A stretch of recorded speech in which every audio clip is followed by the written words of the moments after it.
Hello, and welcome to this listening practice test. You will hear a monologue. Now look at the questions.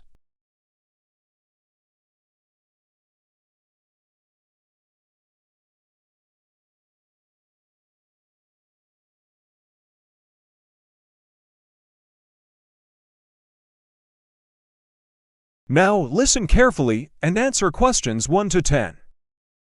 We are living through the biggest shift in how we share information since the invention of the printing press. This transformation explains everything from why politics has become so polarized to why computers now decide what news we see instead of human editors. And yes, it has created a huge mess. But I secretly believe we are heading towards something greater than anything we have seen before in human history. This is a massive deal because media systems don't just deliver news, they shape how we think, they shape how we behave, they shape our entire culture. I have spent my career watching these shifts happen up close. I helped build a platform where writers could get paid directly by their readers. Before that, I worked for an electric car company telling its story to the world. I wrote a book about the shift to sustainable transportation, and I started out as a journalist covering new media companies. So I have seen firsthand how media systems evolve and how they fall apart. When the internet first arrived, it promised to give everyone a voice. It promised to democratize media. But so far, I think it has broken more than it has fixed.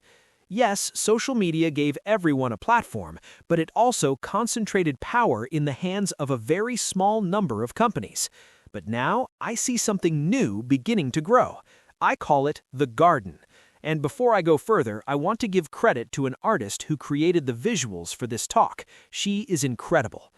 This garden includes a new generation of platforms that give more power back to the people who create content and the people who consume it. It includes sites where fans can support artists directly. It includes live streaming platforms where communities gather around shared interests. And it includes the company I co-founded where writers can build their own subscription businesses. It is an ecosystem that gives creative people economic freedom. It encourages direct relationships built on trust instead of putting everyone at the mercy of algorithms designed to maximize attention and advertising revenue. For decades, we all lived in a media world that was like a temple. It was top-down, it was centralized, it was controlled by gatekeepers. You had your morning newspaper, you had your radio on the drive to work, you had your evening news on television. It was stable, but it was rigid. Only a few perspectives could get through, and new voices had to be invited in by the people already in power. Then the internet companies arrived, and they tore that temple down.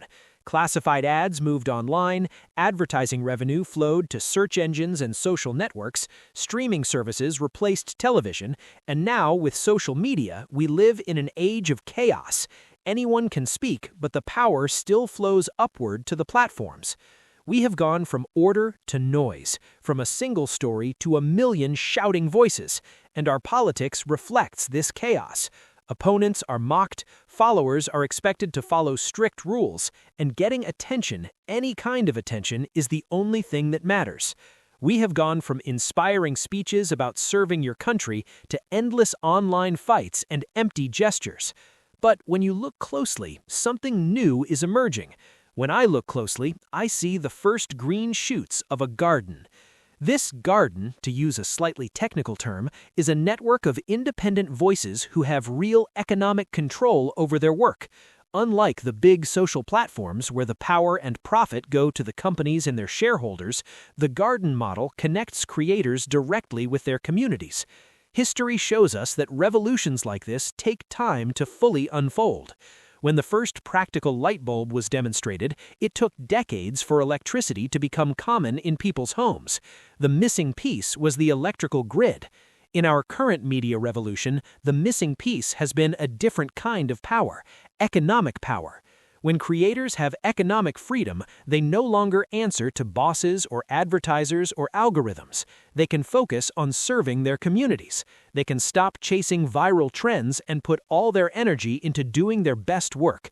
In this way, The Garden brings a sense of order to the chaos of social media.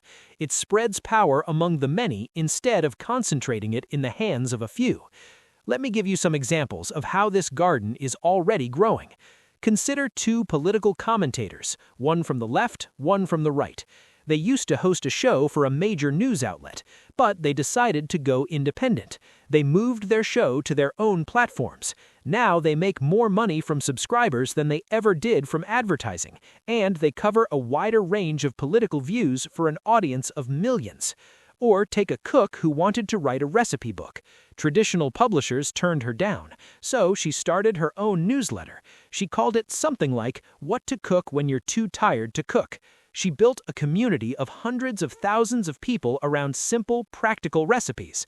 When she finally published that cookbook, it became an instant bestseller, not because a publisher chose her, but because of the real relationships she had built with her readers. Or think about a journalist who left the media company he co-founded to start his own newsletter. He had been writing online for 2 decades. He had worked for major magazines. He had started a successful news site during the social media boom. But it was only with his own newsletter that he found true independence. Today, he writes whatever he wants for hundreds of thousands of subscribers, and he earns over $1 million a year doing it. What do these creators have in common? Independence from traditional gatekeepers. They succeed by building trust, not by gaming algorithms or knowing the right people. When you subscribe to their work, you are not just paying for content, you are entering into a relationship.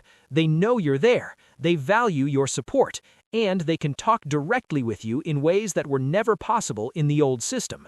This garden is about ownership. It is about sustainability. It is about resilience. When creators own their relationships with their audience directly, no platform can suddenly cut them off. No algorithm change can destroy their business overnight. That sense of ownership gives them a stable income that doesn't depend on viral trends, and the whole system becomes more resilient because it doesn't have a single point of failure. If one platform collapses or changes its rules, the independent creator can keep going, supported by the relationships they have built. This shift matters deeply. In The Garden, media becomes less about capturing attention and more about nurturing relationships. There is more space for complexity, more room for nuance. Different voices can flourish, many more people can succeed, and everyone can play a part in shaping the culture around them. Of course, some people will say this will just create more echo chambers, but I think the opposite can be true. When cultural connections are networked, people can move freely between communities. They can be exposed to new ways of thinking in more balanced environments. The chaos of our current media moment cannot last, but no one is sure exactly what will come next. That is why the choices we make today are so important. Every subscription, every share, every minute of attention we give, these are all votes for the kind of culture we want to see grow. We can choose to invest in a system that values real relationships.